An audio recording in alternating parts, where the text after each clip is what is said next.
You're watching a Big Z review. Caught Stealing is a new movie from Darren Aronofsky, and I absolutely loved it. I think it's probably going to be in the top 5 of my favorite movies for this year. I want to know if I can take this seriously. What do you need to take us seriously? Hey, is Russ home? Who are you? What's the baby, man? So this is Darren Aronofsky's first film after The Whale, and I enjoyed it, but that was kind of just like a stage adaptation, like a stage play turned into a movie.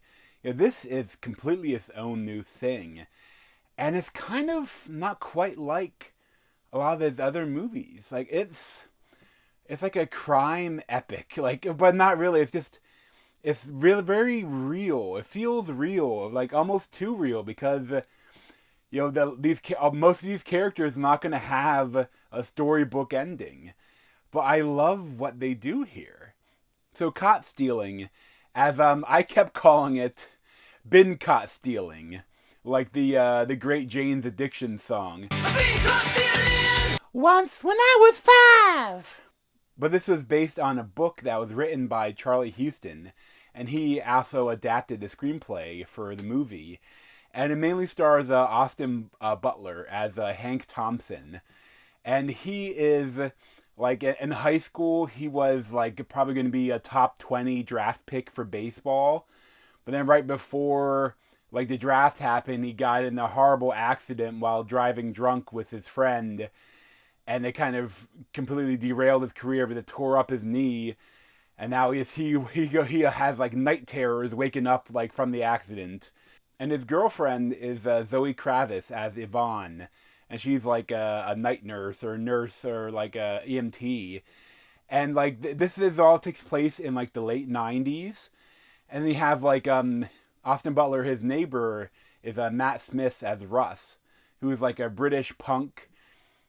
And at the beginning of the film, he gets a call that his dad had a stroke and he needs to go to London to be with him. And he asks Austin Butler to take care of his cat. And this sets off a whole series of shenanigans. And I kind of love how, like, random it is, but also, like when you find out, like, what is all going behind it, like, by the end of the film, you're like, geez. It's so interesting how this works. But I kind of love that, like, so many times in movies, when there's a fight and someone gets really beat up, and then the next scene they're fine, or like they get in a gunfight and no one's shot that you care about, like they're dealing with horrible people and nothing really, you don't really feel the danger to these people. But in this film, like, everyone is at risk. And I love they set it up right away, where like these Russian mobsters, which this one guy is crazy. This like little guy, and he has a ball and he uses his head and rolls around as like almost like a weird like little bull. Like, he's crazy. I think it's like Nikita Kushikin and Yuri Koliknikov. Like, but they beat the shit out of Austin Butler when they come to look for Russ. And you see him getting the cat. And, like, you think that, okay, that's now he beat up, whatever, you move on to the next scene. But then you see him, he's laying there, and you see, like, he's pissing his pants afterwards. And you see his piss is full of blood. There's this blood-filled piss, coming out in a puddle around him. And they're like, that's not good. And they're like, yeah. Like, so he wakes up in a hospital, and he's missing a kidney. Like, his kidney burst, and they had to perform surgery to remove it. So then all the rest of the crazy shit that happens in this movie happens with him with one kidney and with a recent surgery. And I kind of love that, because it also aids into like the character development, because Austin Butler is kind of like an alcoholic. And so now he's like with one kidney, like, you can't really drink alcohol safely anymore. So then, of course, that like one time when he does give in, that's going to create another big escalation that like screws up everything. So like each every choice that these characters make have a dire consequence. And, I love that. And, each character is so interesting. Even, like, the bit players that pop in.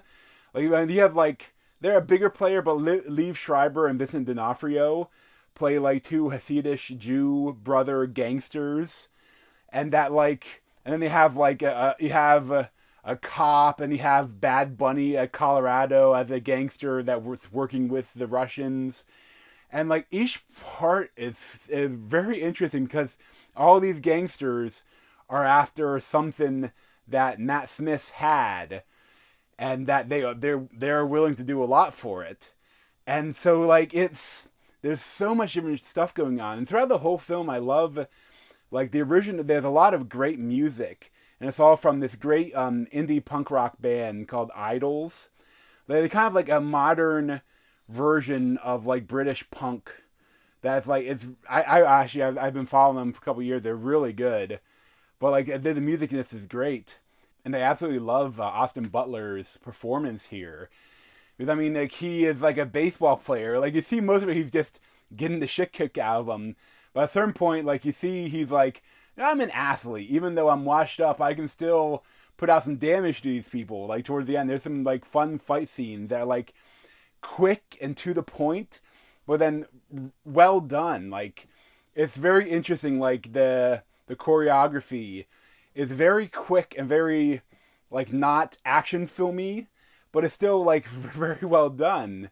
It's such an interesting, like, take on action. And it's, like, throughout the whole thing, I don't know if it reminds me slightly of, like, Uncut Gems, just because, like, there's hardly any break. The movie's always pushing on to the next scene. And even when you have a slow scene, when the Hasidic brothers, like, take them to see their mother, and he gets a giant bowl of matzo ball soup, and, like, his matzo ball, I think it's in the trailer, but his matzo ball, like, takes up the whole bowl of soup.